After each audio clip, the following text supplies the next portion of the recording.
Gracias.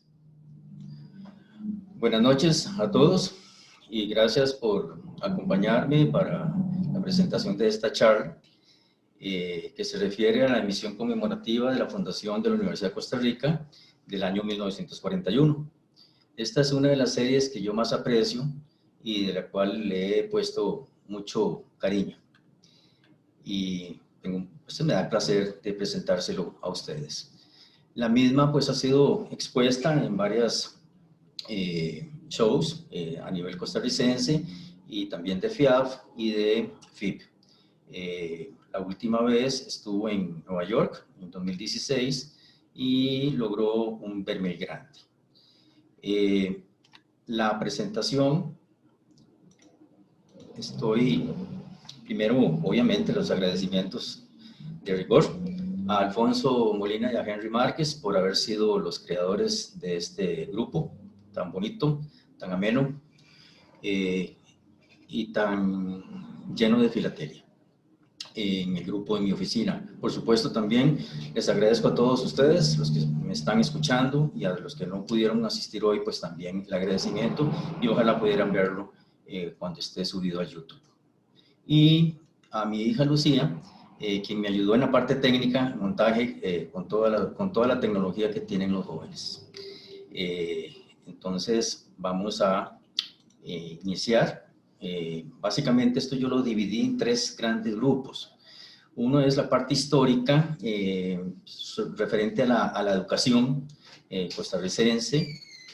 La otra se refiere a lo que es previo a la emisión de la serie, y luego entramos a la última parte, que es ya la parte, digamos, de el uso postal, tanto en correo ordinario como en correo aéreo.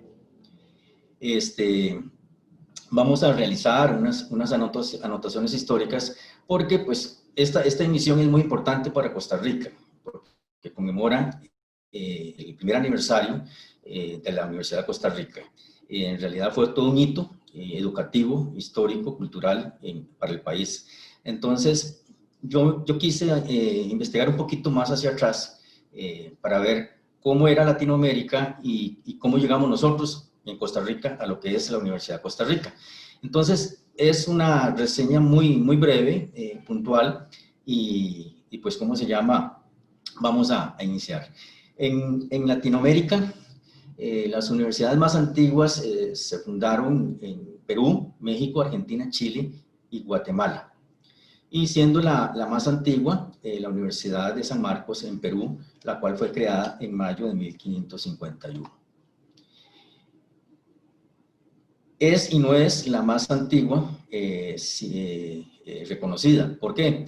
Porque hay una denominada Universidad de Santo Domingo, Universidad de Santo Tomás de Aquino en República Dominicana, que fue construida antes, fundada antes, mejor dicho, en 1538, por orden del Vaticano, a través del Papa Pablo III, pero como no contó con la venia del rey de España, no se considera como la más antigua.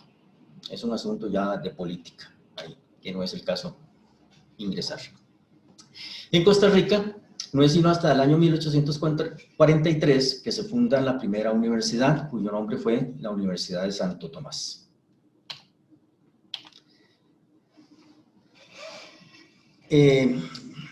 Viendo, digamos, el panorama de Costa Rica, en 1502 llegó Cristóbal Colón a lo que se conoce hoy como Puerto Limón, en su cuarto viaje.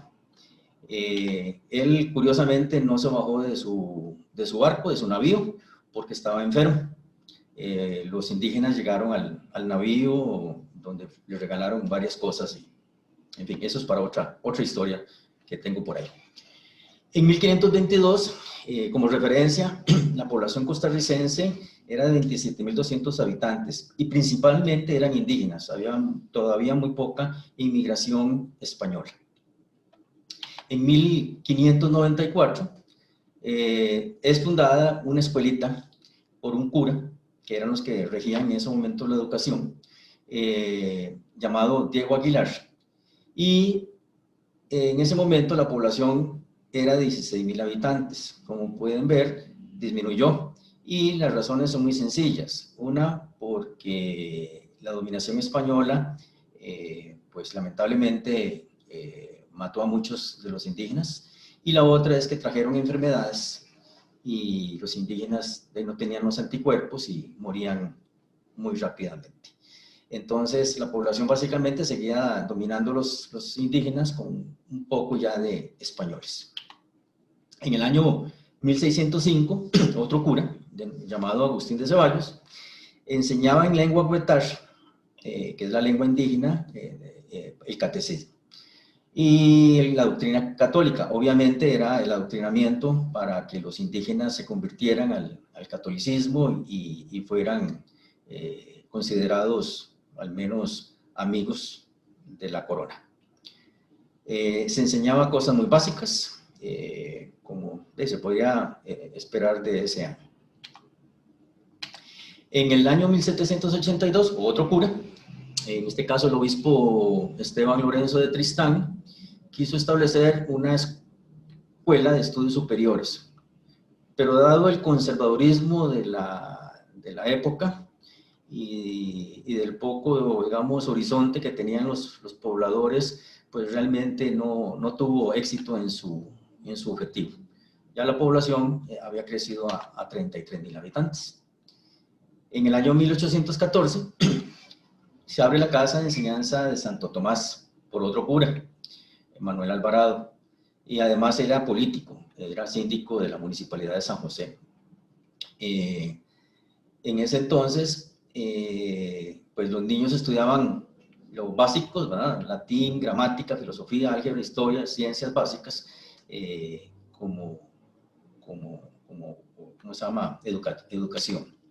En el año 1821, que es el año de nuestra independencia, el año entrante cumplimos 200 años, en ese entonces el primer jefe de Estado era don Juan Mora Fernández, quien era a su vez maestro, y él encargó a las municipalidades la administración de las escuelas y impulsó una multa para que los padres matricularan a sus hijos en ellas. Eso significaba que ya Costa Rica le estaba dando mucha importancia a la educación a través de su primer jefe de Estado. En el año 1837, el presidente Braulio Carrillo fue incluso más allá. Este presidente se caracterizaba por tener un carácter sumamente fuerte, muy digamos, recio en sus decisiones, y estableció que más bien, si los padres descuidaban la instrucción de sus hijos, perderían su custodia e incluso hasta la nacionalidad. Realmente, pues sí, era fuerte las medidas, y era con el objetivo sano de que la juventud y la niñez estudiara, pero el método no era el más correcto. Ya entrando ya un poquito más, en época un poquito más moderna, en 1843, en ese entonces el ministro general, don José María Castro Madrid, propuso al jefe de Estado, don José María Alfaro, que la casa que se había fundado en 1814, la Casa de Santo Tomás, la Casa de Enseñanza de Santo Tomás, se convirtiera en universidad, lo cual fue aceptado y se inició enseñando filosofía, gramática latina, matemáticas, y posteriormente ya entraba en otras áreas ya de ser profesional, más liberal, economía, derecho, ingeniería, medicina y varios idiomas. La población en Costa Rica en ese momento eran 93.000 habitantes. Bien. ¿Okay? En el año 1853, el presidente de entonces, Juan Rafael Mora Porras, le solicitó al Vaticano que el título de Universidad Pontificia, lo cual fue aceptado, pero esto no influyó por dicha en la libertad de cátedra que tenía la Universidad de Santo Tomás, y se dieron, pues, tuvo educación liberal. A lo largo de los años, hubo mucha deserción en la matrícula de la universidad, ya que los estudiantes tenían pocas ambiciones. O sea, en ese momento, pues Costa Rica no tenía diferenciación entre los ricos y los pobres. Ricos, llámese hijos de finqueros, de cafetaleros, especialmente en el gran área metropolitana, y pobres, llámese peones que trabajaban en esas fincas, pero que los hijos de ambos, tanto los ricos como los pobres, jugaban en el cafetal, jugaban en el pueblo, y no había diferenciación de clases. Entonces, eso era muy característico que el café, tal como nos lo dijo Alfonso en una de sus charlas, dejó como legado en Costa Rica en ese momento, que no había gran diferenciación de clases. Los ricos se mezclaban con los pobres y los de clase media, que luego fueron surgiendo los comerciantes. Resulta que estos hijos, estos no tenían grandes ambiciones y querían más bien, se quedaban tranquilos ¿cómo se llama? Con haber aprendido lo que aprendieron, lo básico, y preferían dedicarse a la agricultura y o al comercio. Dada esa situación, en 1875 se creó el Instituto Nacional, que era un colegio de secundaria para preparar jóvenes y se buscaban jóvenes talentosos en toda el gran área metropolitana. Habían personeros del gobierno que iban a tocar puertas a las escuelas primarias para encontrar niños con talento y que el gobierno les ayudaba, y gente también benefactora, para que pudieran venir a San José y estudiar y prepararse en ese Instituto Nacional para posteriormente ingresar a la Universidad de Santo Tomás. Los programas de estudio de ese instituto, así como los de la universidad, eran muy estrictos. Esos graduandos salían muy bien preparados, y muchos de ellos dirigieron las riendas del país con gran éxito. En el año 1888, dado que la deserción continuaba, el gobierno decidió cerrar la Universidad de Santo Tomás para dar énfasis a la educación secundaria y preparar más jóvenes en esa área. Entonces, todos los recursos materiales, económicos y humanos de la Universidad de Santo Tomás prácticamente se dirigieron a la educación secundaria. Esto causó una gran división en la sociedad entonces, pues algunos querían mantener la universidad abierta y otros, pues los que ganaron, pues decidieron cerrar la universidad.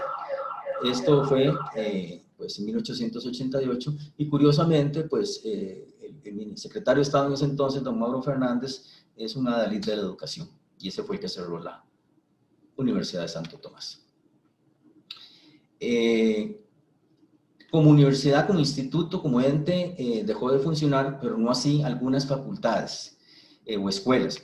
Facultades en realidad no lo eran, digamos, en algunas escuelas, las más importantes, tradicionales, que eran Derecho, Medicina e Ingeniería, continuaron su labor independientemente, siendo supervisados por los mismos colegios profesionales. Posteriormente llegó Farmacia y Bellas Artes.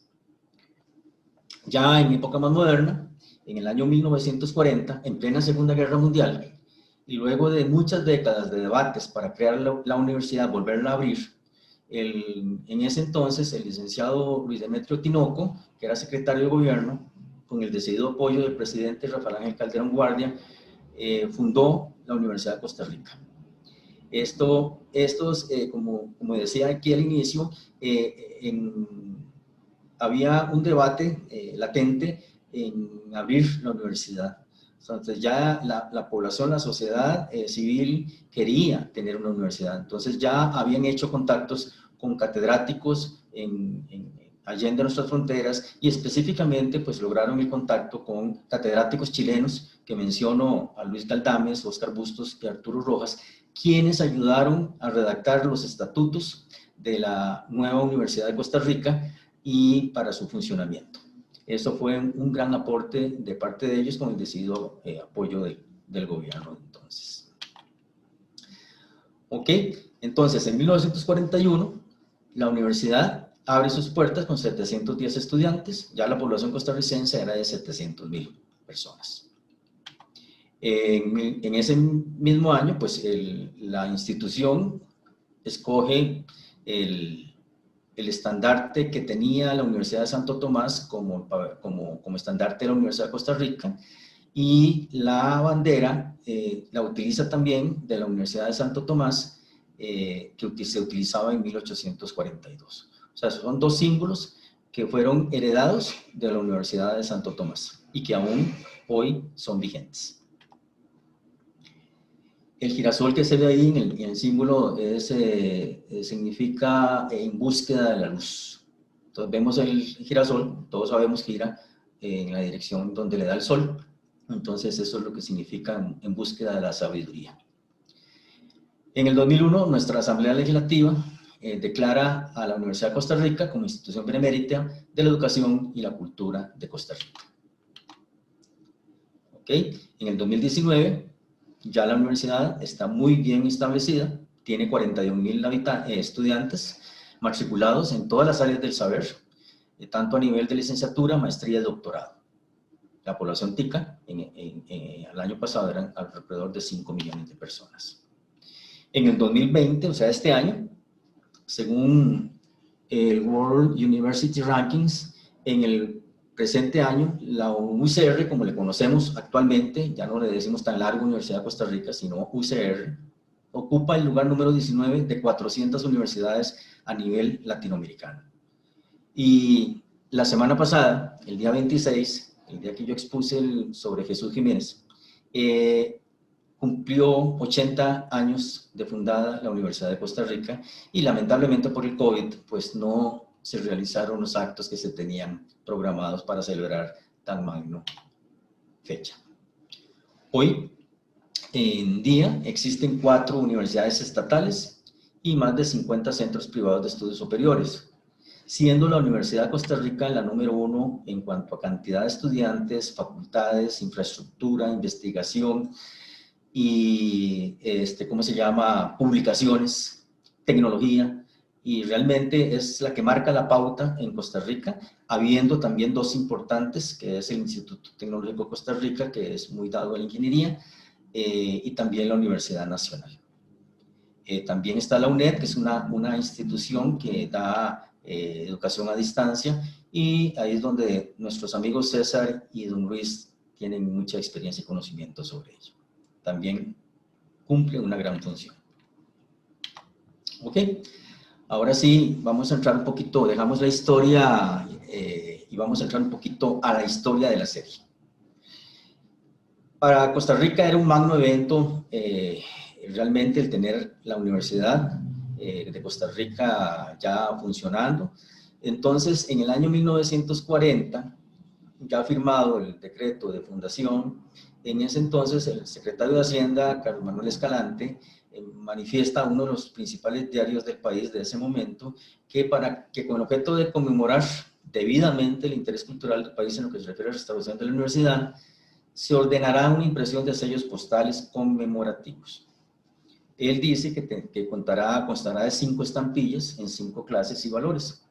La mitad, no sé cómo será la mitad, entre 5 entre 2 para destinarla a estampillas, dice que serán expresos al exterior y la otra para franqueo de correo interno. Las 5 estampillas, él decía que una tenía que decir, bueno, con el decreto del que creó la Universidad de Santo Tomás, la otra con la efigie del expresidente Dr. Castro, la otra con el edificio que ocupó la vieja universidad, el texto del decreto que creó la nueva universidad y también el boceto del nuevo edificio que ocupará la universidad. Entonces, esa era la idea de don Carlos Manuel, que no se pudo lograr, pues posiblemente por algunos aspectos de practicidad a la hora de imprimir los sellos, ya que iban a ser grabados en acero, la limpieza de las imágenes, igual que los portes a cubrir. En lugar de 5, al final de cuentas, fueron 12 sellos, que los cuales se basaron básicamente en los edificios antiguo y futuro de la universidad. Ok, aquí vemos un ensayo no aprobado que fue realizado por la Wright Banknote Company, no tiene fecha, y ¿cómo se llama? Donde se muestra uno con el valor de 5 céntimos y el otro con el valor de 15 céntimos, con el edificio viejo y con el futuro edificio. Tenemos otro ensayo de la Columbian Banknote Company, no tiene fecha, son de cartulina los 3, y está con un valor de 1 colón. Estos 3 ensayos no fueron aprobados por las autoridades.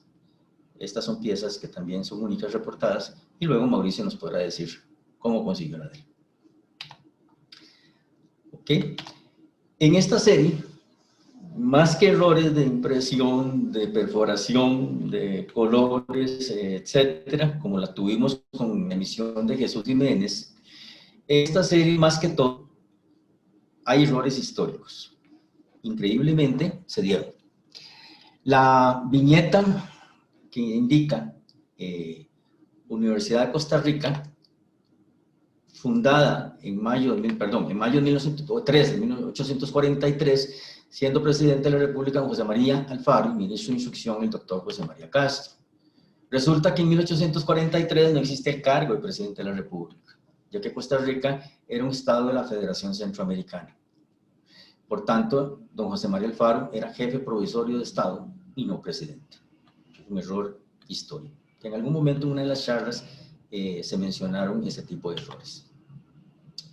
Además, don José María Castro no era ministro de Instrucción, sino ministro general, ya que hasta el 31 de agosto de 1848, siendo presidente, ya don José María Castro declaró a Costa Rica como nación soberana e independiente de cualquier otro estado y la nombra definitivamente República de Costa Rica. ¿Okay? En 1888 se cerró la Universidad de Santo Tomás y no la Universidad de Costa Rica. Por tanto, la UCR no se fundó en 1843, como dice la viñeta, sino el 26 de agosto de 1940. En la otra viñeta, de otros 6 sellos, indica que la Universidad de Costa Rica, fundada en agosto 26 de 1940, siendo el presidente el doctor Calderón Guardía y secretario de Educación el licenciado Luis Demetrio Tinoco H.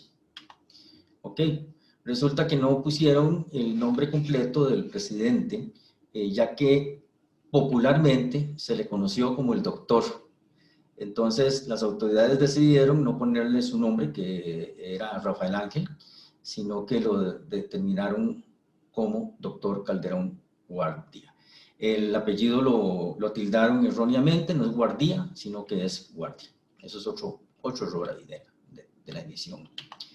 Se omite la inicial del segundo apellido del secretario. Su segundo apellido era Castro, pero lo reemplazan por una H, porque resulta que el papá de él era el mismo nombre, pero solo de segundo apellido Gutiérrez. Entonces, era más fácil poner Luis Demetrio Tinoco C, pero a alguien se le ocurrió mejor diferenciarlo con una H que significa hijo.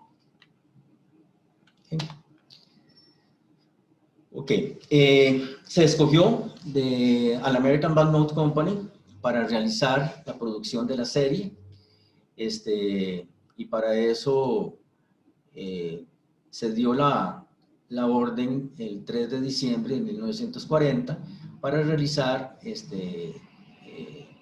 dos, digámosle, pruebas, en una en correo ordinario de 15 céntimos y en otra en correo aéreo de 40 céntimos.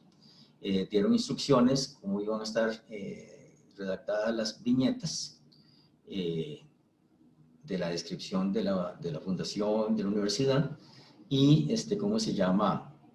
Instrucciones en general. La orden, como decía, se empieza el 3 de diciembre de 1940. Ahí vemos que estas son las viñetas para cada una de las emisiones, correo ordinario y correo aéreo.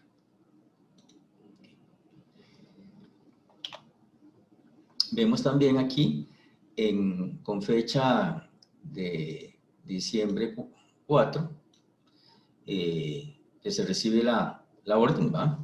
Y se envía el 19 de diciembre de 1940 al departamento de producción para que produjeran esas dos pruebas que mencionaba anteriormente, 15 céntimos y 40 céntimos con todos los detalles.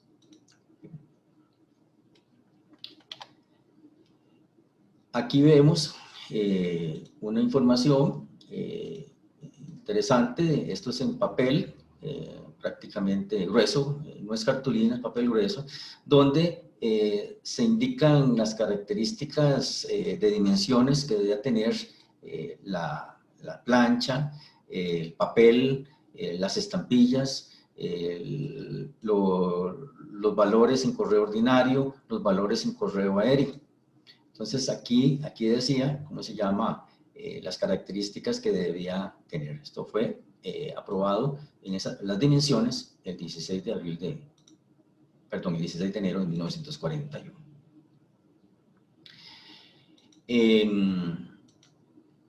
17 de febrero, ya ¿cómo se llama? El departamento del extranjero, digamos, de relaciones de extranjero de la American Magnote Company, le dirige a la dirección de grabado un memorándum indicándole que se proceda a realizar ¿cómo se llama? El inicio de la producción de la serie, ya con las viñetas en ese momento aprobadas. Como podemos ver acá, las viñetas, esto es un documento original que poseo y donde indica la descripción que deben tener cada serie, de cada emisión, digamos, correo aéreo y ordinario, y firmado y sellado por la Secretaría de Hacienda. No sé si era por la relevancia de la universidad que llegó hasta el nivel del secretario de Hacienda firmar y aprobar unas viñetas, o era la norma general que en ese momento pues el secretario de Estado o el ministro pues tuviera a cargo ese tipo de responsabilidades. Esto ya es interesante pues dilucidarlo con los conocedores. Vemos aquí una fotografía del antiguo edificio a mano izquierda, con la cual se basaron en American Banknote Company para realizar la serie, para tenerlo como efigie en el edificio antiguo. Y también el bosquejo del futuro edificio, con fecha 16 de enero de 1941, que un arquitecto de apellido Barrantes realizó, donde se iba a construir prontamente la universidad. Esta es ¿cómo se llama? Un diseño sobre material fotográfico, como vimos en la fotografía anterior de la Universidad Antigua, y aquí con ciertas dimensiones, ciertas características realizadas. Esto tiene fecha 18 de diciembre de 1940, cuando comenzaron a realizar los primeros detalles. ¿Okay? Aquí se muestra, digamos, el inicio, que fue el 18 de febrero de 1941, ya propiamente cuando ya fueron aprobadas las viñetas y otros, ¿cómo se llama?, detalles de la emisión, y esta es como la orden realmente ya de producción de lo que tenía que tener cada uno de los valores. Y vemos que se termina en mayo del 2040, mayo sí, del 1941, en ambas emisiones. Hubo 3 ensayos, como vimos en la fecha 18 de diciembre de 1940, con una viñeta que no fue aprobada. Vino una segunda viñeta con fecha 26 de febrero del 41, que tampoco fue aprobada, a pesar de que, digamos, se basaron en lo que el secretario de Hacienda autorizó, pero aquí están algunas cosas que no coinciden, digamos, en cuanto a formato. Más que todo ahí es donde fue el pero de la no aprobación. Y lo que se aprobó fue el 3 de marzo de 1941, tal como luego se imprimieron las estampillas. Estas son piezas únicas, reportadas, y ¿cómo se llama? Son bastante interesantes. Aquí vemos pruebas de artista en papel cartulina, del sello de 15 céntimos, el cual fue aprobado el 3 de marzo de 1941 para correo ordinario, y la prueba de artista fotográfica aprobada ese día. También son piezas únicas. Vemos la otra estampilla que también sirvió. Estas son pruebas de artista con el efigie del edificio futuro de la universidad, también con autorización del 3 de marzo del 41, y la prueba de artista fotográfica con igual fecha. También son piezas únicas. Ya las pruebas de dado se dieron Aquí vemos el marco del sello sin viñetas. No tiene viñeta valor de la descripción histórica ni tampoco del edificio. Esto es el marco para cada una de las series, tanto en correo aéreo como en correo ordinario. Esta prueba de dado del rojo es con la serie, con el edificio viejo, que fue aprobada el 25 de marzo del 41, y también 2 días después aprobada la prueba de dado con el edificio futuro, la construction. Estas son piezas únicas también. Tenemos en el valor de 5 céntimos pruebas de dado.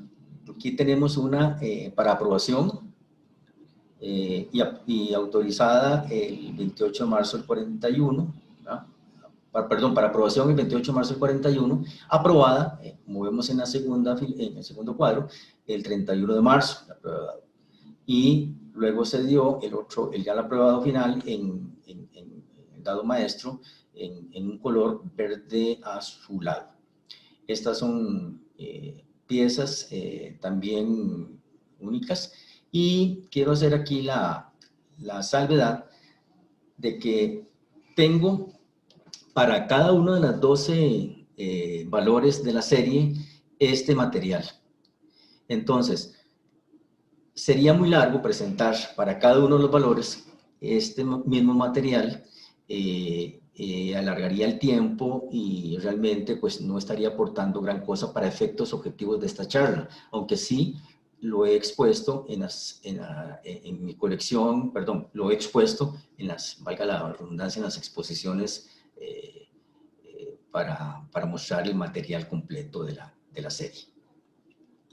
¿Okay? Igualmente, en este material que está el espécimen marginal izquierdo, el espécimen marginal derecho para archivo y el sello regular, lo tengo para todos los valores. Igualmente no es necesario mostrarlos en esta presentación, pero sí hago la salvedad de que sí poseo todo el material de todos los valores. ¿Ok? Entonces, mediante el decreto 35, el presidente de entonces, Rafael Ángel Calderón Guardia, autoriza la circulación de los sellos conmemorativos de la UCR el 21 de agosto de 1941. Aquí se mencionan pues las cantidades de cada uno de los sellos y también los colores que tiene. El sello de 5 colones es muy escaso, apenas se circularon 5,000 piezas, igual que el sello de 50 céntimos en correo ordinario. La tirada fue baja. Esto se realizó en perforación 12, el grosor de papel es .09 milímetros y se emitió en planchas de 100 unidades. Otros detalles, bueno, como lo decía anteriormente, la serie fue producida por la American Note Company mediante la técnica de grabado en acero. No se encuentran grandes variedades o errores de perforación, solamente unos leves desplazamientos de la misma que estaré mostrando en un sobre. Se imprimieron diferentes valores para cumplir las diferentes tarifas postales de la época, y aunque se emitió correo aéreo y correo ordinario o de superficie, pues en realidad el uso fue indistinto. O sea, veremos que para correo aéreo se utilizaron sellos de correo ordinario y viceversa, tanto para el extranjero como para el uso interno. Entonces, en realidad se perdió el objetivo de qué era para correo aéreo y qué era para correo ordinario. Muestro una diferencia de tono en el sello de 30 céntimos. Aquí es algo que es una investigación propia que la hallé relativamente hace algunos meses, y algunos en el pasado me dijeron que eso eran sellos que se expusieron al sol y por eso se se perdió un poco la tonalidad. Pero ya viendo con el material que poseo en archivo y comparando y analizando, muestro aquí algunas y veo si hay una diferencia en el tono. Que puede decirse que es una segunda tirada, puede pensarse. O puede pensarse, digamos, que la tinta se acabó y entonces rellenaron con otra tinta y no fue la misma fórmula. Entonces hay leves diferencias en la tonalidad. ¿Okay? Esta emisión nos permitirá ver correspondencia originada en diversos lugares de Costa Rica, desde poblados pequeños o caseríos hacia la capital y viceversa. Entonces, esto es algo interesante de observar, porque realmente el correo en esa época de los años 40, en plena Segunda Guerra Mundial, en plena crisis económica en Costa Rica, el correo estaba prácticamente en todos los rincones del país. Y eso es algo muy importante de acotar. Se muestran sobres utilizando medios acuáticos, ferrocarril, avión y automotores. También se muestran sobres con destinos a la mayoría de los países del continente americano y algunas islas del Caribe, así como se llama, hay correo diplomático, muestro portes insuficientes, hay unos portes muy altos, muy llamativos por el valor del porte en sí. También muestro cartas enviadas o sobres enviados a campos de concentración de los Estados Unidos, sobres dirigidos a países europeos en plena Segunda Guerra Mundial, algunos de ellos con censuras de algunos países. Hay dos sobres relevantes, uno dirigido a China y otro a la India, que son destinos muy poco comunes. También es de destacar que en el último valor de la serie, el de 5 colones, se utilizó básicamente en paquetería o encomiendas. Entonces muestro algunos fragmentos de esas encomiendas como material muy relevante. Como mencionaba, en el tono de los sellos 30 céntimos lo muestro por primera vez ante los filatelistas. Ok, esta es la serie de correo ordinario. Son 5 sellos con valores de 5, 10, 15, 25 y 50 céntimos. No se asusten, no voy a hacer la presentación muy larga, voy a presentar uso postal, pero podemos pasar rápidamente. En realidad lo que quiero es mostrar pues, el uso vasto que tuvo los sellos. Aquí vemos lo que decía en cuanto a la perforación. Vemos una perforación levemente corrida, tanto hacia arriba como hacia la derecha, que en realidad no son grandes variedades, pero es importante acotarlas porque sí, en realidad esta serie es muy limpia, muy sana, y esto es lo único, digamos, en cuanto a perforación que logré encontrar. Este es un sobre impreso enviado de una ciudad rural, en aquel entonces, Naranjo, a San José, pagando el porte correcto de impresos.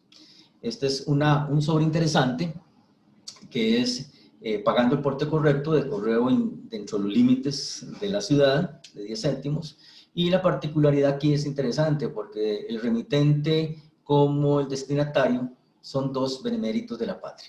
Tanto don Solón Núñez como don Alberto Chandy hicieron labores que les hizo merecedores del benemeritazgo por parte del país, de la Asamblea Legislativa. Entonces, este es un sobre muy particular en ese sentido.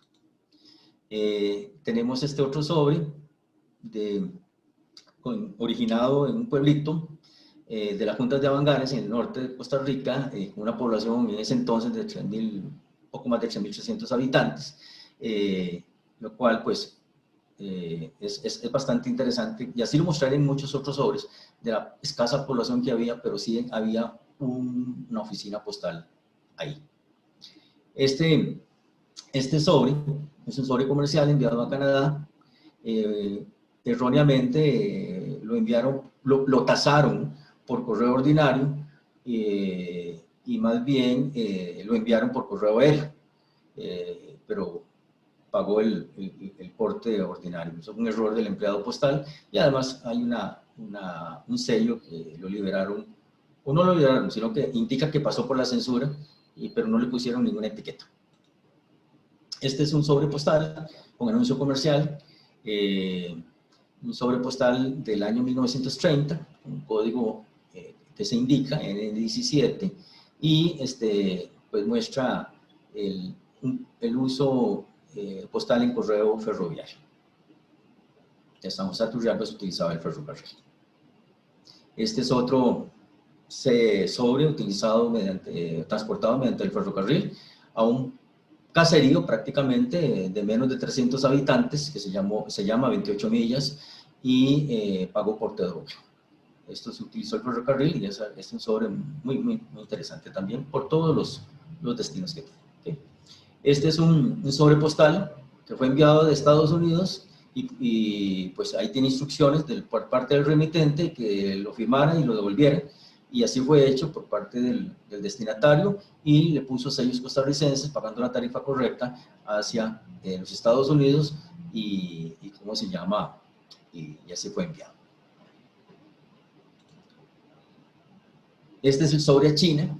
Es enviado a esta ciudad. Harbin está situada en el norte de China, y cuando llega es transportada, digamos, de la capital hacia esa ciudad Harbin, resulta que el camino estaba bloqueado, y lo hace este sello que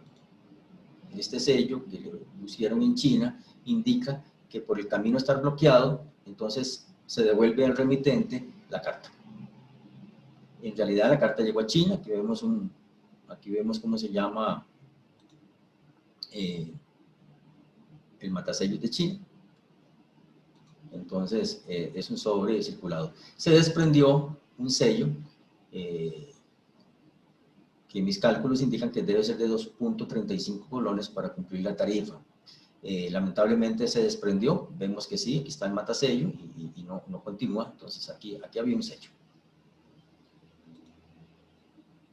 Este es otro sobre postal enviado de un pueblito de Santa Cruz, de Turrialba, a Alemania, en la zona ocupada por los ingleses, el 18 de marzo de 1950. Es un uso bastante tardío.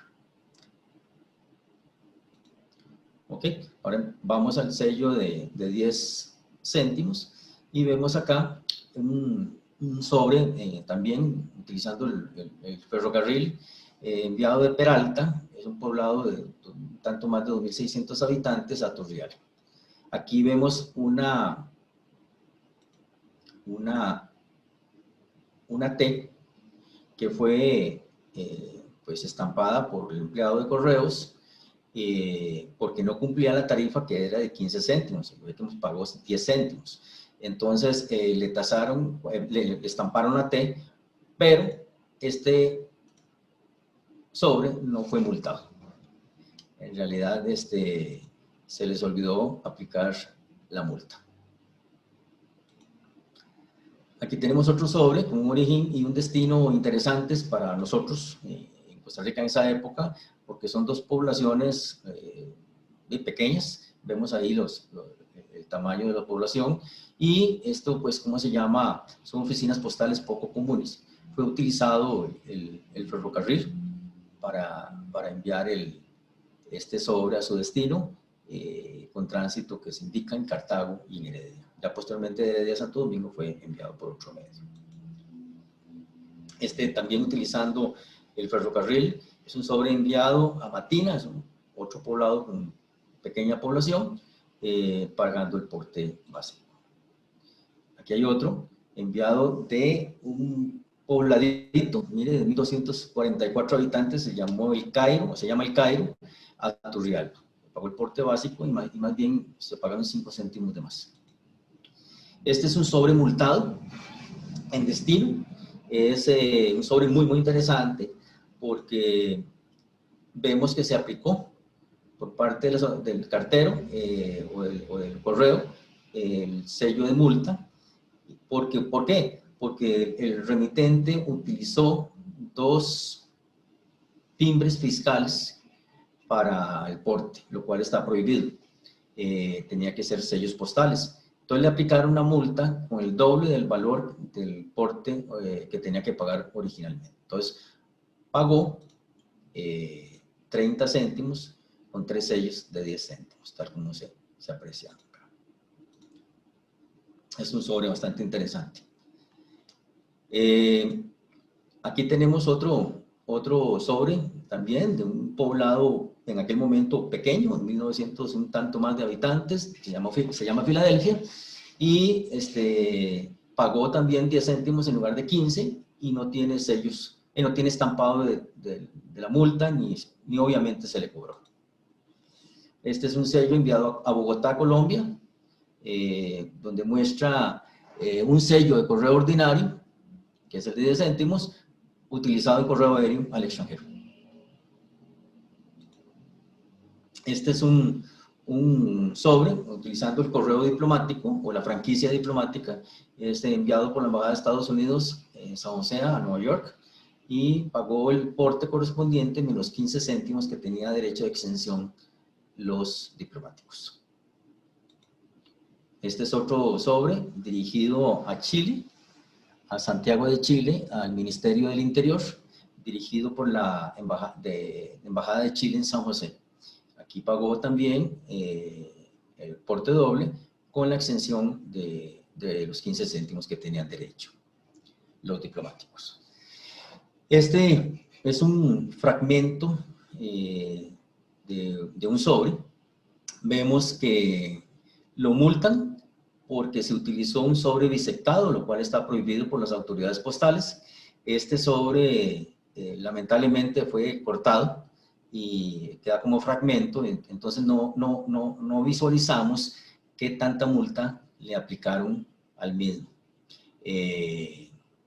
Lamentablemente, pues esa parte de la historia no la tenemos con este sobre, pero esa es una pieza muy bonita que muestra la aplicación de la multa. Aquí es otro correo ferroviario. Este es un sobre interesante que está enviado utilizando un ramal de Turrialba a Pejivalle. Ese ramal duró pocos años vigente porque la actividad bananera en Pejivalle decayó y entonces ya dejó de tener interés el ferrocarril para llegar a este destino. Bien.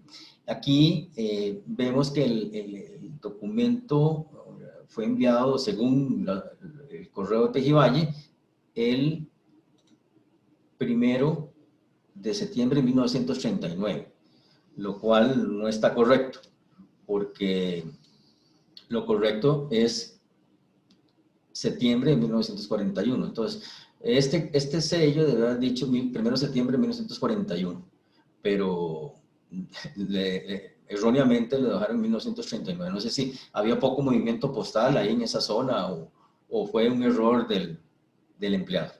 Pero en realidad este sobre circuló correctamente en 1941 y vemos que es el 2 de septiembre o el 1 y es a pocos días de haberse permitido la circulación de la misma. ¿Ok? Este es un sobre enviado, aquí vamos a ver algunos destinos centroamericanos, lo cual es muy difícil de encontrar, a pesar de que somos países muy cercanos, la correspondencia es difícil de obtener y gracias a que existieron uniones, digamos, religiosas o instituciones religiosas, que hubo mucho intercambio de correspondencia y que se mantuvo y circuló pues a los filatelistas. Entonces aquí vemos un sobre enviado a San Salvador pagando la tarifa correcta. Este es otro enviado por correo aéreo a Managua, Nicaragua, pagando el porte correspondiente. Este es uno enviado a Guatemala, igual pagando el porte correspondiente. Este es uno enviado a La Ceiba, Honduras, que pagó también el porte básico. Aquí hay uno enviado de una zona rural, en ese entonces Grecia, Alajuela, a Quito, Ecuador, con tránsito en Guayaquil, pagando la tarifa correcta con un sobre, pues, ¿cómo se llama? certificado. Aquí vemos la llegada a Quito y aquí vemos el tránsito en Guayaquil. ¿Okay? Este es un sobre enviado en correo ordinario, tarifa de correo ordinario a Canadá. Pagó 5 céntimos exceso aplicando la tarifa de la Convención de la OPAE. Este sobre es enviado de Heredia a Houston y retornado al remitente porque no lo encontraron. Entonces aquí vemos que se devuelve a Costa Rica y pagó la tarifa según la Convención de la OPAE. Tiene la V de la victoria, sellos que o información, o sellos, perdón, sobres que a Fernando le interesan mucho. Este es un sobre, se ve que de una persona un poco letrada, ¿no? Y de un poblado de 846 habitantes, se llama Laguna de Alfaro Ruiz, dirigida a Los Ángeles, California. Este sobre, bueno, fue censurado por las autoridades de Estados Unidos y muestra, pues, esto es una joya, digamos, filatélica desde el punto de vista del origen del matasellos o del remitente, porque realmente, pues, es un pueblito muy pequeño y para que haya personas ilustradas que vemos más o menos ilustradas que envían correspondencia, pues sí, es una verdadera joya. Vemos matasellos de pequeños y lejanos poblados.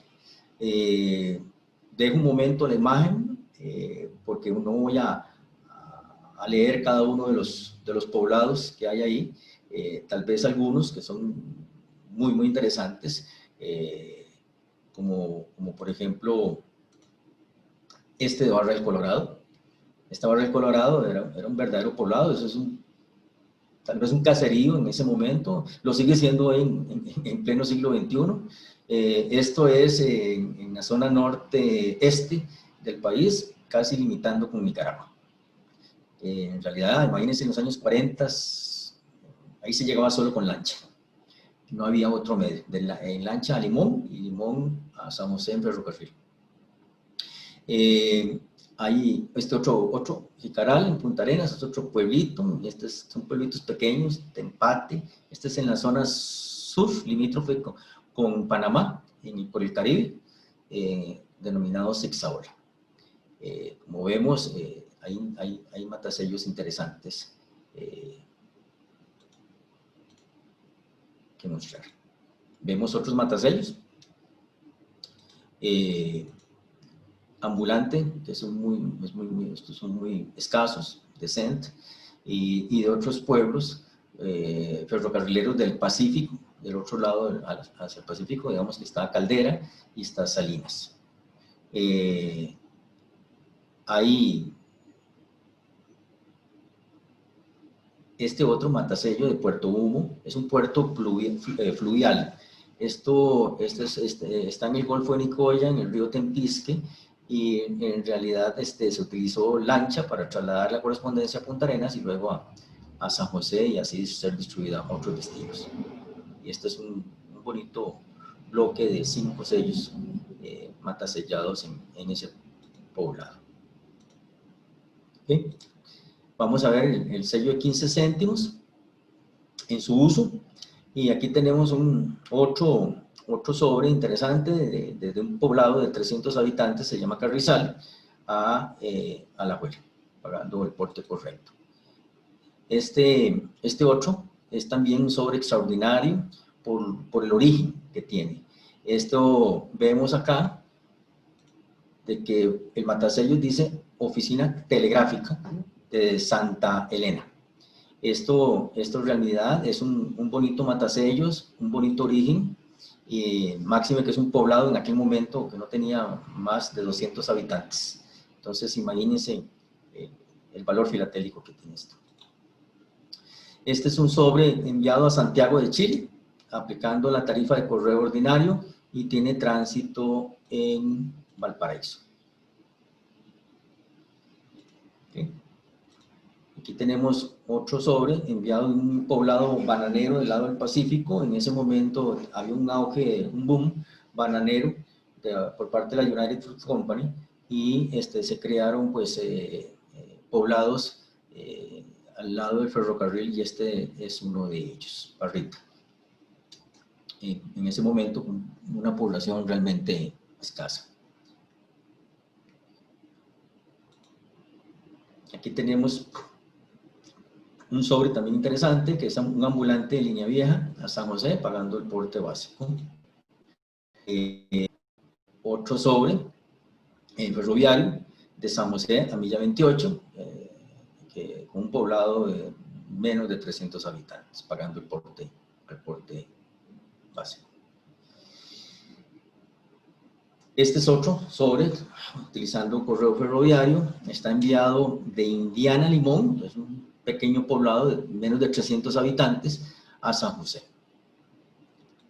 Aquí tenemos otro sobre enviado de Germania, Limón, poblado de 874 habitantes, a Cartago, a Turrialba, Cartago. Este es un sobre que pagó el porte doble interno más un valor declarado. Aquí muestro este sobre porque se utilizaron matasellos promocionales.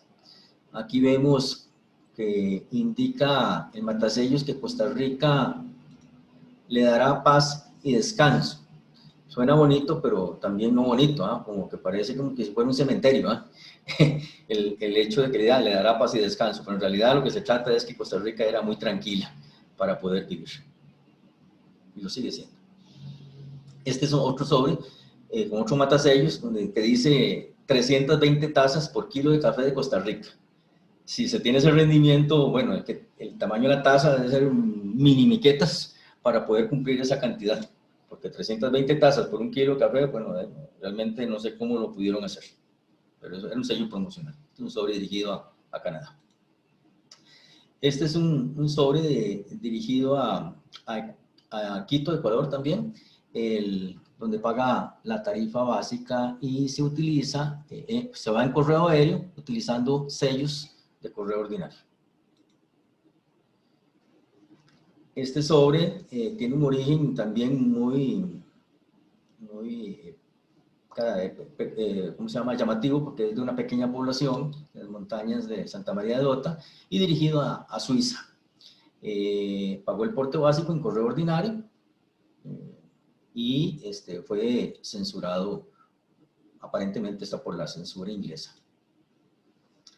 Muestro, utilizando este sello, destino a Centroamérica, vemos a El Salvador, a Bluefields, Nicaragua. Este sobre, para los que no están muy familiarizados con Bluefields, es un puerto, un caserío, digámoslo así, en aquel momento, pero el puerto es muy jactancioso. En realidad es un pueblito caribeño en medio de la nada. Y realmente, pues, para que hubiera correspondencia ahí es bastante difícil. Esto llegaba de San José a Managua en avión, y también de Managua a Bluefields en avioneta. Muestro también, como en el sello pasado, algunos matasellos de pequeños y lejanos poblados, donde vemos, por ejemplo, Quebrada Ganado, Pueblo Nuevo, que son lugares, La Mansión, el mismo Tempisque, Ambulante de la Estrella, esto es, ¿cómo se llama?, del tren del sur de Limón, Tierras Morenas, con esta población, y así otras, Monterredondo, Guanacaste, que son interesantes y son de pueblitos. Y se muestra aquí este bloque interesante de 20 sellos, de 15 céntimos, matasellados en el poblado de La Cruz, Guanacaste, que esto queda en el norte, cerca de Peñas Blancas, en la frontera con Nicaragua. Vamos con el sello de 25 céntimos, y vemos aquí, pues, ¿cómo se llama?, un correo diplomático enviado a través de la Embajada de Estados Unidos y con exención de rigor. Este es un sobre enviado a Escocia, paga el porte básico de correo ordinario, aunque se indica que va por correo aéreo, pero en realidad fue enviado por correo ordinario. Este es un sobre que pagó 5 portes hacia Nueva York. Un porte interesante. Este sobre que muestro a la derecha tiene la particularidad de que se mataselló el día que salió la emisión a circular, el 26 de agosto de 1941. Este es un sobre de una entidad de servicio escolar dirigido a Santiago, Chile, donde se utilizó pues 3 valores de la serie, y es un sobre muy bonito, porque fue el día primero de la circulación y no es un sobre filatélico. Este es un sobre interesantísimo. ¿Por qué? Porque fue enviado el 11 de febrero de 1942 a Talca, Chile. Y resulta que fue redirigido a Santiago, pagó el porte básico, el correo aéreo, pero fue retenido por la oficina de censura en la zona del canal durante 3 años y medio. Y fue entregado hasta el 22 de octubre de 1945, ya finalizada la Segunda Guerra Mundial, a su destinatario. Vemos que aquí, incluso aquí dice que este artículo ha sido mantenido por la oficina de censura, ha sido retenido por la oficina de censura. Ellos mismos lo reconocen y así queda, ¿cómo se llama?, establecido. Este es un sobre bastante interesante por retención de la censura. Este es un destino a México que pagó porte triple. Este es un destino a Argentina, Buenos Aires, también pagó un porte básico y tiene doble censura, una en San José y otra en la zona del canal. Este es un sobre enviado a un campo de concentración en Estados Unidos. Esto pagó porte básico, un correo aéreo. Hay doble censura, una en San José y otra en San Antonio, Texas. Por los códigos que se tienen, entonces uno descubre cuál fue la ciudad donde se le aplicó la censura. Por eso es que se dedicamos esto de San Antonio. Lamentablemente, pues en esa época a los ciudadanos del eje, de los países del eje, se les detuvo en Costa Rica y posteriormente, por solicitud de los Estados Unidos, fueron enviados allá a campos de concentración y pues se generó una correspondencia. Este campo de internamiento, el Camp Blanding, fue alquilado a la Armada de Estados Unidos como un campo de entrenamiento al inicio de la guerra. Durante el curso sirvió como campo de prisioneros de los ciudadanos de los países del eje y ahí estuvieron presos 343 personas. Es un sobre que debe haber contenido una carta con mucha historia y mucho sentimiento. Este sobre es otro enviado a otro campo de concentración, pero a la misma persona. El anterior fue enviado a un campo, aquí que hablamos, estaba en la Florida. Y este señor fue trasladado a otro campo de concentración en Oklahoma, Stringtown. El 18 de diciembre de 1942 es la fecha del matasello.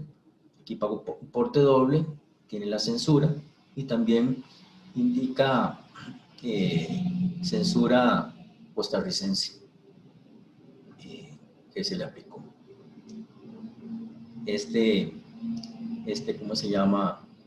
Es la misma persona que recibe el sello, perdón, el sobre. Este campo de concentración aceptó internos desde el 30 de marzo del 42 hasta junio del 43 para 500 personas de capacidad.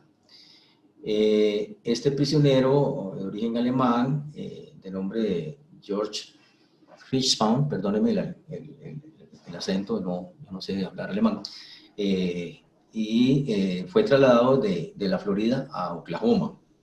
La remitente, ahí estuve investigando, porque hay información al respecto en Costa Rica, era la esposa del prisionero, y lamentablemente ella fue deportada de Costa Rica al mes siguiente de haber enviado esta carta. Un hecho lamentable. Este sobre tiene doble censura, una en Costa Rica y otra en los Estados Unidos, y su origen es poco común porque es una ciudad cerca del Pacífico llamada Esparta. Es poco común realmente, creo que se consigue. Este es otro sobre muy realmente poco común también, porque es originada en el tren de que servía de Golfito a Palmar en la zona sur, es un servicio ambulante. Y este es un sobre muy bueno. Este es un sobre enviado a Trinidad, a una isla en el Caribe, pagando el porte corriente correspondiente y con censura inglesa. Este es otro dirigido a Cuba, con censura en San José y en la zona del canal. Fue dirigido a La Habana, Cuba. Este es otro sobre a una isla del Caribe, Curazao, enviada en octubre del 43, pagando porte triple y censurado en la zona del canal. Aquí tenemos un sobre enviado a la Argentina, Buenos Aires, pagó porte triple y censurado en la zona del canal, con la particularidad que en el reverso del sobre le pusieron en las autoridades postales argentinas este sello, dice avión atrasado. Ahí tal vez al final de la charla algún amigo argentino nos pueda explicar al respecto. Este es un sobre, un destino muy poco común para los ticos, España. A pesar de que hay mucha relación, pero la correspondencia es muy escasa con España. Aquí, este es un sobre que tiene 3 censuras. La de Estados Unidos, censura inglesa, y la censura española en San Sebastián, como podemos ver aquí. Okay. Tuvo tránsito en Madrid. Este es un sobre bastante bonito por las censuras y por el destino. Vamos con el sello de 50 céntimos. Este es un sobre enviado a Nueva York, certificado. Se aplicó la tarifa erróneamente a correo ordinario cuando era la de correo aéreo. Aquí hay otro sobre enviado a Buenos Aires, utilizando este sello de 50 céntimos con censura en zona del canal. Aquí tiene doble censura, un sobre enviado a Inglaterra, donde tiene pues, censura de Estados Unidos y la censura inglesa. Esta es una tarjeta postal de 1925, enviada a Washington en el 42, pagando el porte básico correspondiente y con el sello de censura realizado. Tenemos un fragmento, un porte muy alto, de 7 colones 50 para la época. Eso posiblemente haya sido para enviar muestras de café o de algún producto no perecedero hacia el extranjero. Tenemos este sobre certificado enviado de Parrita a Quito, Ecuador, pagando un porte triple con una censura en la zona del canal. Vemos ahí. Okay. Vamos a entrar a la serie de correo aéreo. Ya aquí vamos a entrar un poquito más rápidamente en el uso de los sellos. En los sellos de denominación más baja es cuando más correspondencia hay, porque era la tarifa, digamos, local que se utilizaba más. Este es de un poblado denominado Atenas, pagando el porte correspondiente. ¿Okay? Este es otro sobre de un poblado de menos de 500 habitantes que se llama la Sierra de la Bangares, un origen muy poco usual y dirigido a San José. Este es enviado de un puerto ribereño, se llama Bolsón, en aquel momento un poblado de un poco más de 2.000 habitantes, con tránsito en Punta Arenas, y este sobre fue enviado por lancha de Bolsón a Punta Arenas y luego posiblemente en ferrocarril a San José. Este otro sobre es un censurado enviado a Washington y tiene una censura denominada tipo 2. Yo no soy especialista en censuras, pero eso es lo que se indica en la literatura. Se indica que se utilizaron estos sellos antes de que Costa Rica produjera o la Embajada de Estados Unidos los etiquetas. Este sobre enviado de Punta Arenas a Turrialba, posiblemente utilizó 2 ferrocarriles para su destino. Y curiosamente, a pesar de que es un sobre circulado dentro de Costa Rica, tiene censura aplicada por los Estados Unidos. Este es otro sobre censurado, viene de Limón a San José y pagando el porte correspondiente, pero aplicándole una censura. Este es un sobre interesante enviado a Zixaola, que es un pueblo fronterizo con Panamá, en la zona del Caribe, y lamentablemente no tiene el sello del remitente, pero sí el sello recibido en diciembre del 41 por parte de la oficina postal en Zixaola.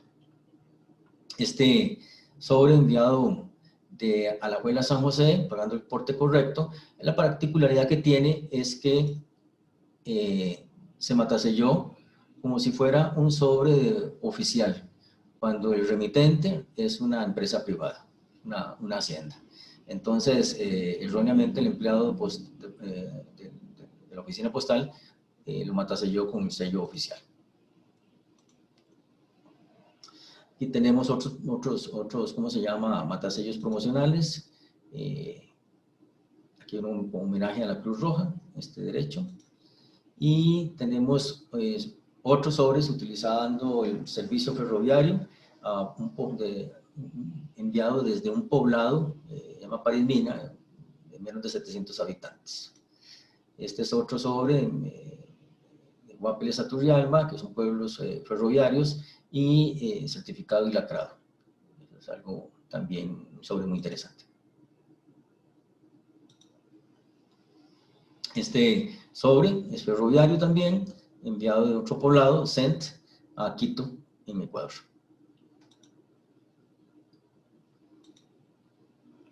Este sobre está de otro poblado del Cairo, un poblado ferroviario, dirigido a los Estados Unidos, también censurado. Este sobre enviado a Belice, Honduras Británica, es algún destino muy interesante. Muy pocos sobres se pueden observar con este destino en otras series y es algo también algo que destacar. Este sobre es enviado a Guatemala, no pagó el porte correspondiente y el empleado postal le estampó un sello que indica que se traslada por la vía ordinaria. Entonces, ahí tengo mis dudas en cuanto al medio de transporte que se utilizó finalmente, porque el trasladar por la vía ordinaria a Guatemala era por tierra. Yo pues no tengo conocimiento si hubo correo centroamericano terrestre. Okay. Este es un sobre postal enviado del pueblo ferroviario también a Inglaterra, con tránsito en Limón y con censura inglesa. Aquí tenemos uno enviado a Suiza, a Nyon, Suiza, también con censura inglesa. Tenemos matasellos de pueblitos lejanos, como son la Marina de San Carlos, el pueblo de Sierpe, que tenía poco más de 1000 habitantes, este otro poblado de San Pablo de Heredia, que tenía 837, pueblos ferroviarios del Pacífico, Concepción, Escobal, otro pueblito lejano, Tierras Morenas, y así, por el estilo, tenemos diversos matasellos de poblados pequeños. Aquí tenemos también otros matasellos de pueblitos pequeños. Vamos con el de 30 céntimos. Este es un sobre enviado a Managua, pagando el porte correspondiente en la época. Este es uno enviado el de la derecha, Uruguay, pagando el porte doble y utilizando pues el sello de 30 céntimos. Este es un sobre enviado a Jamaica, redireccionado a Montego, ¿cómo se llama? Y no tiene censura. Y ya realmente pues había empezado la guerra, ya estamos en medio de la guerra prácticamente. Este es un sobre diplomático enviado desde la delegación de la Embajada de Brasil en Costa Rica hacia Montevideo, Uruguay, pagando pues el porte correspondiente. Este es uno dirigido a un pueblito Huaypía, en el departamento Sonsonate, en El Salvador. Es un destino realmente muy escaso, máxime tratándose de un pueblito en un departamento lejano de El Salvador. Y se le aplicó censura. Este otro que ha dirigido a Brasil, se con censura en la zona del canal. Este otro sobre, pues lo muestro con el uso del sello 30 céntimos con destino a México. Y también este otro con destino a La Habana, Cuba, en diciembre del 43. Este es un sobre interesante, censurado, enviado de San José a Cristóbal, Panamá, y devuelto, pagando en Panamá el porte correspondiente para ser regresado al remitente acá en Costa Rica. Este sobre está originado de un pueblo azucarero, que ni siquiera pude lograr encontrar la cantidad de población que había en ese momento, porque era un pueblito. Esto es de la hacienda Atirro, Matasellos indica Atirro, y realmente es un origen muy poco común, y dirigido a Basel, Suiza, y tiene censura nazi e inglesa. Este es un sobre, otro sobre dirigido a España, son los dos únicos que tengo, y también pues ahí se muestra el uso del sello 30 céntimos y con censura triple, Estados Unidos, inglesa y española. Este sobre de la derecha es un sobre muy interesante, pagó 13 portes, enviado del puerto de Punta Arenas hacia San Francisco, y presenta doble censura, es un porte bastante alto. Este es el sobre dirigido a la India, al comando inglés en la Fuerza Aérea en ese país, en el año 1943, tiene tránsito en Miami, Estados Unidos, en 1 de junio del 43, y llegó al destino hasta el 11 de julio. O sea, llegó casi, tomó 7 semanas para llegar a su destino, y tiene censura de Estados Unidos y censura inglesa. Además, las autoridades inglesas lo lacraron. Hay una pérdida de un sello, hay una pérdida de un sello en la parte superior, como vemos el matasellos lo indica. Aparentemente, pues ahí se desprendió por manipulación de las autoridades postales de Inglaterra, aparentemente. Ok, aquí que muestro la diferencia de las tonalidades. Si podemos ver, este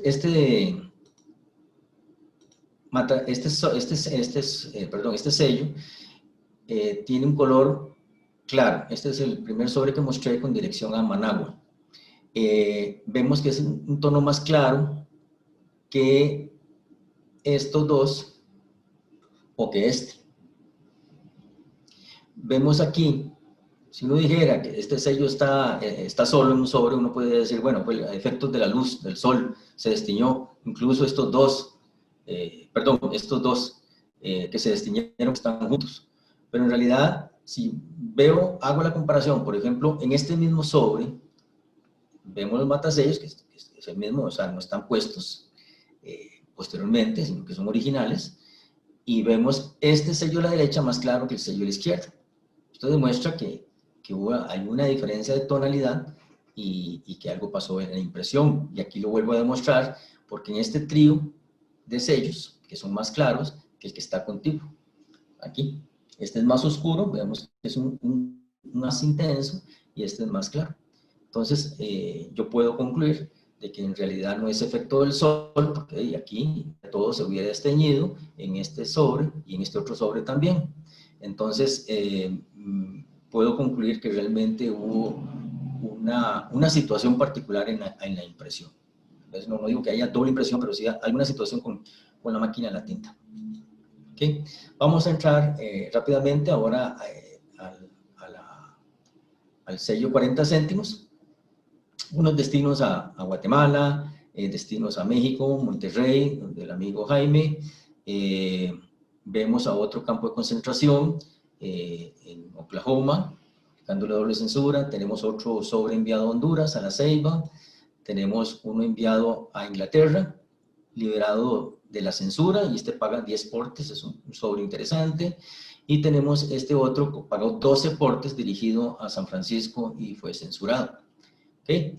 Vamos a entrar en el uso del el sello de 60 céntimos, donde vemos un sobre certificado enviado de Santiago, es un poblado ferroviario, a Turrialba. Un origen poco común, y es un sobre que muestra su registro. ¿Okay? Aquí hay otro sobre diplomático enviado al ministro de Relaciones Exteriores en Bogotá, Colombia, desde el consulado de Colombia en Costa Rica. Este es un sobre interesante por varias cosas. Está circulado de Limón a San José. Se le aplica una censura a un correo nacional, y además tiene una historia. Aquí hice una tablita donde vemos la cronología. Veamos, la acción inicial fue el envío, obviamente. Tiene su fecha, el 19 de mayo, y se originó en Limón. Tiene un primer aviso a su destino, ya en San José, el 20 de mayo. No se localiza el destinatario. Entonces vuelven a avisar, porque la dirección tampoco está muy clara, ¿va? La dirección nada más dice el señor y San José. Entonces, no dice gran cosa. Entonces, este es un sobre enviado por la logia masónica en Limón, que era muy importante en esa época. Y, bueno, fue enviado, devuelto a Limón el 14 de agosto. Limón lo devuelve otra vez a San José, y hay un tercer y cuarto avisos, y no se encontró el destinatario, finalmente fue devuelto en octubre, el 28 de octubre del 43 a Limón. Y demuestra una historia interesante, y censura, y en fin, mucha información tiene este sobre. Es bastante interesante, y nunca llegó a su destino. Aquí tenemos un sobre de Limón a Escocia. Igualmente se le aplicó un sello ¿cómo se llama?, de correo oficial, y, de un sobre de porte insuficiente. En realidad aquí vemos, le aplican porte insuficiente, el sello, pero no le cobran multa, y llega a su destino. Este es otro sobre, igualmente, no tiene el porte correcto, no tiene multa, y no tiene el sello de la T, y llegó a su destino.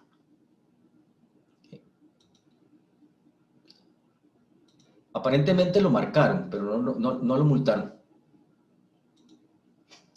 Este es un sobre certificado con acuse de recibo, enviado de Limón a los Estados Unidos. Tiene la tarifa correcta, pero no le cobraron, la particularidad de esto es que no le cobraron el acuse de recibo. Okay. Tenemos este sobre, que es dirigido a Checoslovaquia. Es un destino muy poco común para la época, ya terminada la guerra. Esto fue en julio de 1946. Este sobre es enviado también a San Francisco, pagó 6 portes y con censura, aplicando el sello de 60 céntimos. Este es un bonito sobre, no es filatélico. No es filatélico por lo siguiente, porque este señor, Manuel Langner, era un empresario bastante fuerte, y no era filatelista, que yo conozca. Entonces, este sobre realmente no es filatélico, y sí pagó el porte correcto y fue dirigido a Santiago, Chile. Aquí vemos los sellos de recepción en Chile. Vamos a entrar al sello de un colón. Este es un sello, un sobre inicialmente enviado desde Oakland, California, hacia un huésped en un hotel, Costa Rica, que era el hotel principal en ese momento, en esa época, y el huésped ya no estaba alojado ahí. El hotel tenía la costumbre, porque sí me han comentado filatelistas costarricenses, que tenía la costumbre de quedar bien con sus huéspedes. El hotel devolvió el sobre, pagó por su pecunio la tasa costarricense postal y fue enviada a su destino. De Costa Rica a Estados Unidos pues fue censurado. Este es un sobre enviado a Inglaterra, doblemente censurado por las autoridades americanas e inglesas. Este sobre enviado a Buenos Aires, Argentina, con la censura de la zona del canal. Este es un sobre enviado a Alemania. No fue, ¿cómo se llama?, censurado por las autoridades de Estados Unidos por una sencilla razón, que no había entrado en guerra todavía. Esto fue el ataque Pearl Harbor fue el 7 de diciembre de 1941 y esto fue un par de meses antes. No tenía la censura de Estados Unidos. Este sobre pagó 6 portes, entrega inmediata, sobre el correspondiente. Este otro, muy interesante, pagó 12 portes dirigido a los Estados Unidos. Vamos a entrar ya en el penúltimo sello, valor de 2 colones, y este es un sobre enviado a Nueva York y pagó 7 portes, censurado. Este otro pagó 11 portes, no, ahí dice un sello que le relevaron de la censura y tiene el porte correcto, un sobre certificado enviado a California. Aquí vemos que donde le indican que fue relevado de censura. Este es un sobre enviado a Inglaterra vía Nueva York, censurado por las autoridades inglesas. Este sobre es enviado de San José a Buenos Aires, pagó un porte triple y fue censurado por las autoridades en la zona del canal. Este es un sobre con 11 portes, sobre un porte bastante interesante utilizando el sello de 2 colones y, como vemos, un sello de 30 céntimos pálido, que es el que estamos comparando con las tonalidades. Esto demuestra, una vez más, de que algo pasó con la impresión. Este sobre utilizó el correo diplomático, fue enviado al Ministerio de Relaciones Exteriores en el Palacio de la Moneda en Santiago, Chile, por parte de la legación de Chile en San José. Aquí, obviamente, por ser diplomático, le quitaron, lo relevaron de censura. Aquí hay un fragmento, un valor alto, utilizando el sello de 2 colones, y este sobre es un sobre certificado enviado de San José a Liechtenstein, en Vaduz. Es un sobre que no tiene la censura nazi. Si uno puede ver que fue enviado por, vamos, de San José a Nueva York, y Nueva York en barco a Inglaterra, pasó por la censura inglesa, y pues aparentemente le querían decir que iba para Suiza, pero en realidad iba para Vaduz, que queda en este país, Liechtenstein. Entonces aquí era como creo yo, como una estrategia del remitente, como tratar de engañar a las autoridades nazis. En fin, no se aprecia ninguna censura nazi al respecto. Por último, vamos a ver el sello de 5 colones. No hay cartas reportadas, circuladas con este sello que no sean filatélicas. No se encuentran. Este es un sello con un valor muy alto que, como vemos, se utilizó en encomiendas, se utilizó en importes para enviar productos no perecederos, como puede ser el café u otros, hacia ¿cómo se llama?, hacia el extranjero. Difícilmente se hayan enviado a Europa, porque Europa no estaba comerciando café en ese momento, que era uno de nuestros principales consumidores. Pero no tenemos destinos, pero estos sí son hay menos de 6 fragmentos que se han encontrado, y pues estos los poseo yo. Este es el bloque más grande que se tiene reportado a la fecha con el sello de 5 colones. 20 colones es bastante alto, ese soporte, muy alto. Esas son las referencias que utilicé e investigué para poder formar esta charla y presentarles a ustedes. Espero que la misma haya sido de agrado de ustedes, que hayan aprendido un poquito más de la filatelia costarricense y estoy a la orden para cualquier pregunta. Muchas gracias. Gracias, Alexander. Gracias, Alexander. Felicitaciones, Alexander. Muy lindo. Preguntas para Alexander.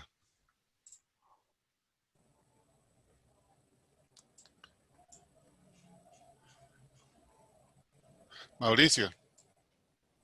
Alexander, primero felicidades. Gracias. Una duda.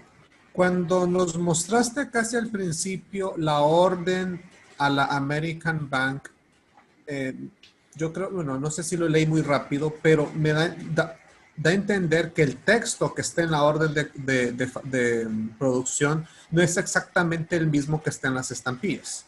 No, Por ejemplo, no sé si me equivocado. No es el mismo. Ok, es no, cierto. Que esa era una.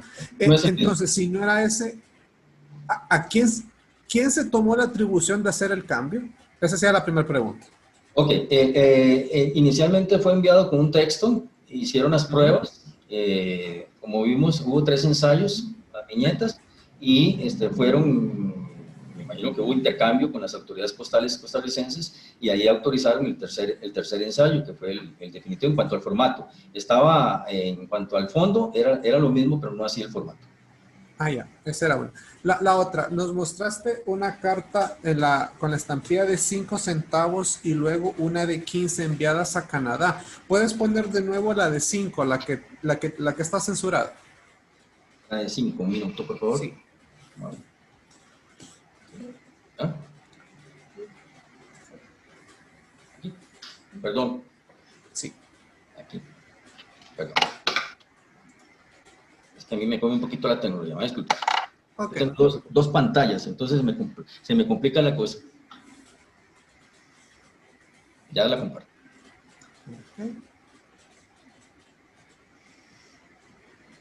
Okay.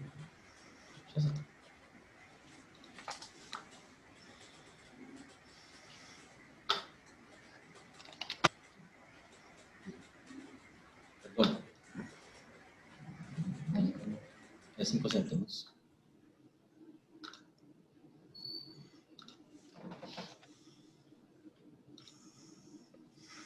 ¿La estás viendo? Vamos a ver, era la que tiene la censura, la que va a Canadá. Creo que es de las... no es esa. A Canadá, vamos a ver. Entonces, Creo que era la de 5. Ok, esta. esa que tú mencionas que eso es tasa. Esa no es una tasa. Esas son las iniciales del que la censuró. Ese DB Pleca 25. Correcto. No, correcto. Pasó por la censura, pero no le aplicaron una etiqueta. No, es que te quería haber dicho que la habían tasado. Tal vez me expresé mal. En realidad, Okay.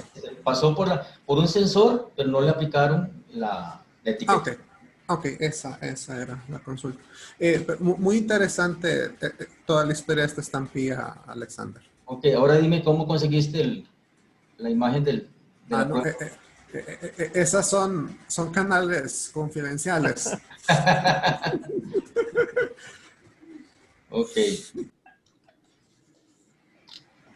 ¿Y el edificio que está en la estampilla, el proyecto de la universidad, se construyó tal y como está ahí?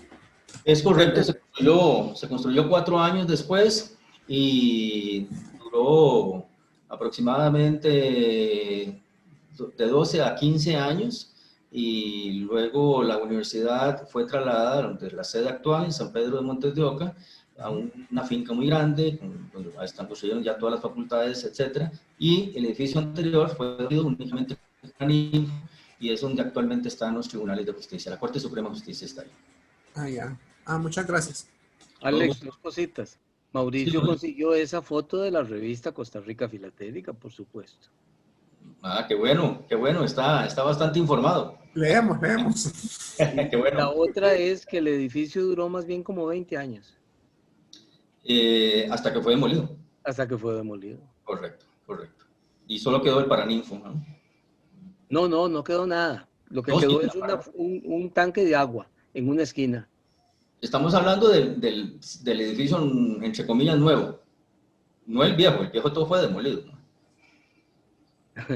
El de la Universidad de Santo Tomás, Avenida Segunda, Ah, fue no, demolido, no, eso está Cecilia. totalmente demolido, eso no existe nada. Es una El, plaquita por ahí. el edificio en Barrio González Laman, que es el que sale en la estampilla, queda solo una esquina que era el tanque de agua, Ok. que está ¿Y, en una estampilla por otro lado. y qué hay en el lugar que ocupaba ese edificio ahora? Así Oficinas es. administrativas de la Corte Suprema de Justicia. Ok. Me imagino que será un edificio alto, entonces ¿por qué mantuvieron el tanque de agua? No, el tanque de agua quedó en una esquina para adornar el parque. Ah, ok. El edificio no es alto, el edificio es bajito, tiene como 2 pisos hacia abajo y 2 hacia arriba. Y eso sí, los 2 que le quedan a ambos lados son uno como, ¿qué, Alex? Como 10 o 12 pisos donde está la Corte Suprema. Así es. Y del otro lado los tribunales generales donde deben ser como 6 pisos. Así es. No son altos, Henry. Ok. No sé, me Aquí no, imaginaba un aquí no son edificio alto. altas las personas, ¿cómo van a ser altos los edificios? No, ¿por qué no? Siempre se puede hacer algo. En el Perú hubo un presidente que en una ciudad hizo una cancha de fútbol para más del doble de la población en su momento. ¿Por qué no? Hay que empezar en grande. En fin. Yerko, ahí te veo con la mano en alto. Sí, Alexander, ¿podría mostrar el sobre de Pedro Marticorena que indica que está con destino Talca, Sí, cómo no. el que estuvo retenido hasta el 1945, por favor? Vamos a verlo.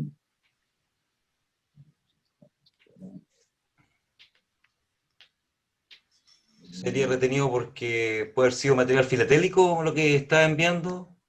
Puede ser, sí, porque Fernando Rote, el remitente, era un filatelista. Ya le estoy buscando a ver dónde está.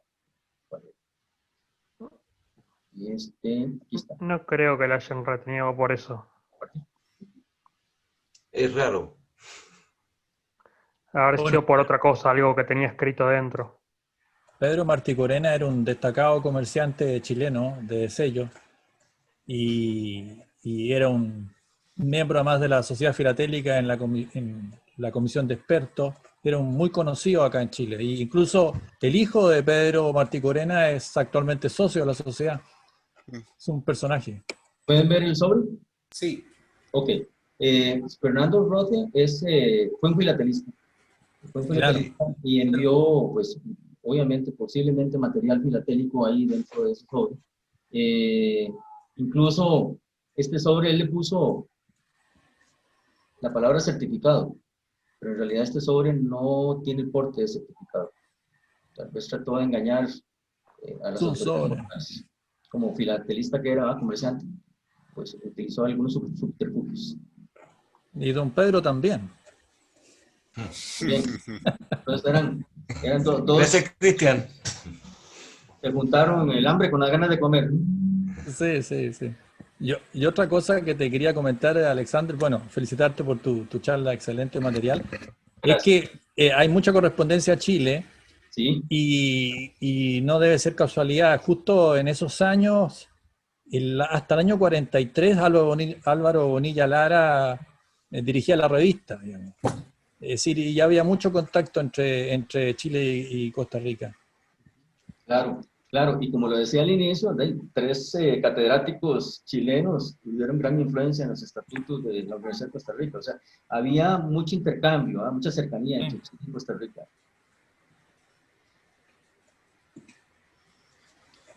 Gracias a ambos. ¿Alguna pregunta adicional por ahí? Yo tengo otra pregunta, Alexander.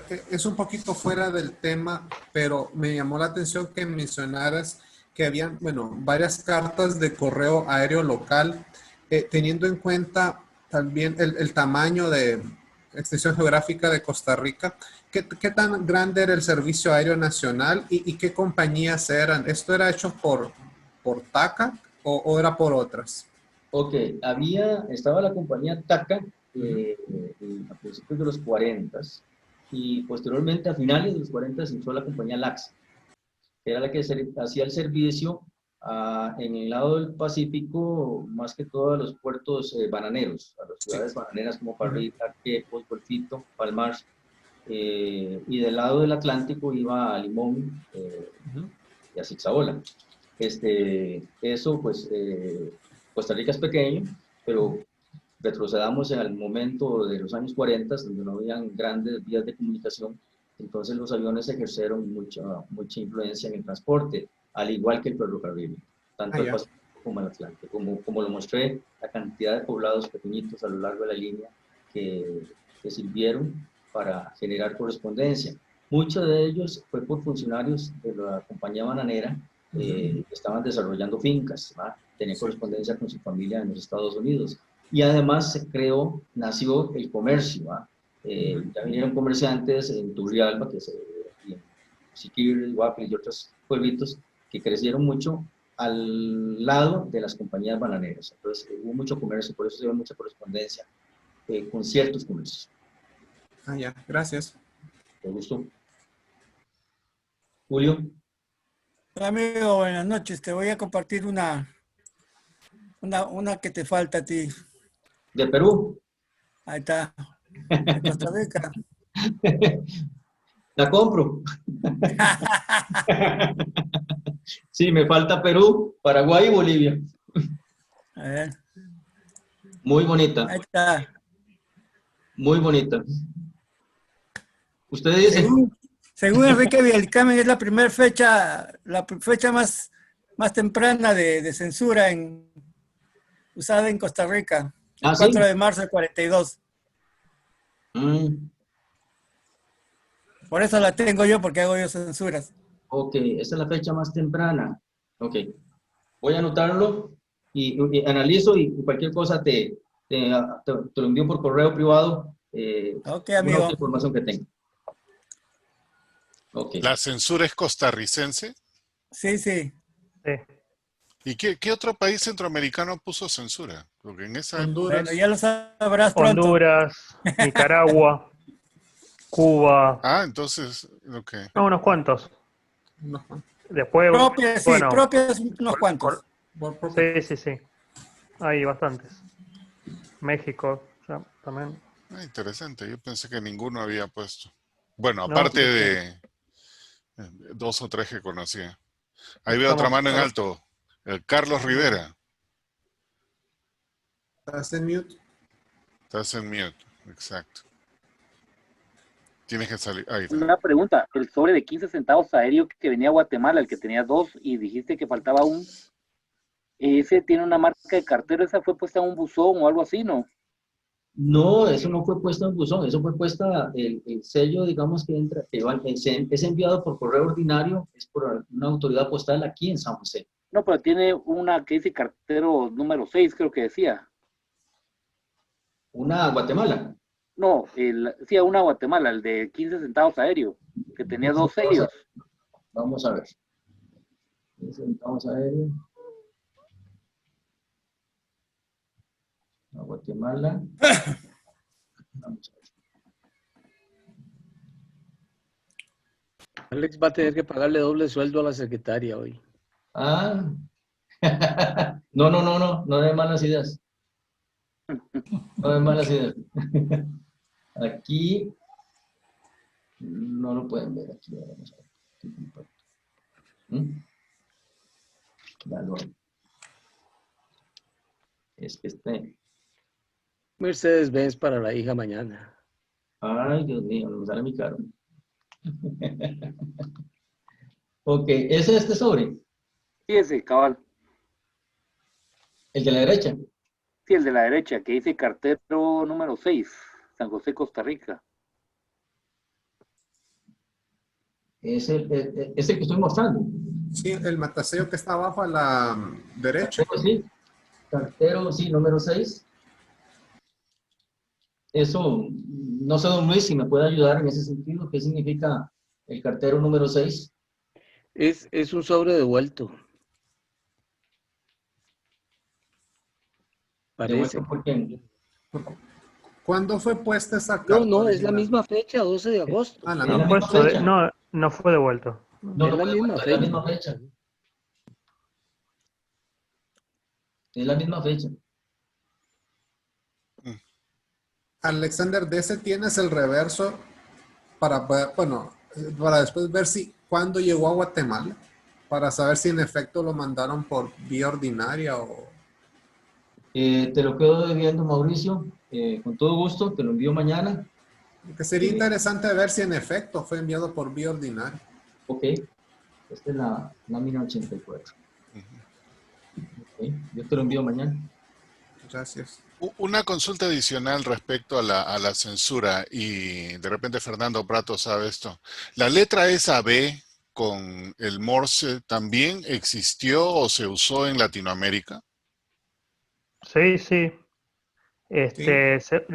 Hay de varios países. Bueno, ahí justo ahora en su charla, Alexander, más allá de esa carta que tenía un gomígrafo con la B con los 3 puntos de la raya, también había unos sellos que se emitieron tanto de superficie para correo aéreo con la B, hay sellos de Cuba con la B, hay de Ecuador con una sobrecarga de la B, pero son posguerra. Sí, Yo tengo algunas cosas de Brasil con la B.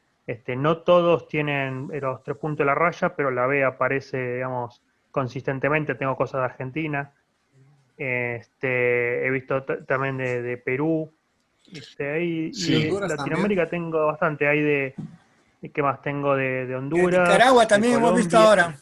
Nicaragua. Yo, Ujú. yo, Hay bastante, sí. yo he visto de Bueno, ni Perú, hablar de Estados Unidos, ¿no? claro, yo he visto de Perú, pero a mí me dio la impresión de que todos habían sido aplicados al arribo, porque casualmente A- todos van a Estados Algunos Unidos. sí, pero tengo algunos sobres en donde estaba preimpreso en el sobre la B Ok, con los 3 puntos de ok. la raya, una carta enviada desde Perú. Mm, Ujú. También hay, como si vos, aplicados en al el arribo, destino. sí, Tengo algunos y estaba impreso en el sobre, así que eso fue el claro, origen. perfecto. Ujú. Gracias. De Venezuela también vi, impreso en el sobre, con la B. Buen dato. ¿Alguna pregunta o acotación final? Solo un comentario, ahora que están hablando de censuras y de una de las cartas que nos mostró Alexander, que era de la alegación de Brasil, me llamó la atención ver que correspondencia de una alegación diplomática ya ha sido censurado. O sea, no aplicaba alguna convención para... No tenía censura, estaba liberada de censura. Ah, liberada de censura. Ah, Liberada perdón, de liberada censura. de censura. Ok, cierto. Ok. Gracias. Con gusto. Bueno, Alexander, creo que con eso no veo ninguna mano en alto más. Muchas gracias nuevamente por tu presentación. Con gusto. Muy agradecido ahí. Y el día de mañana...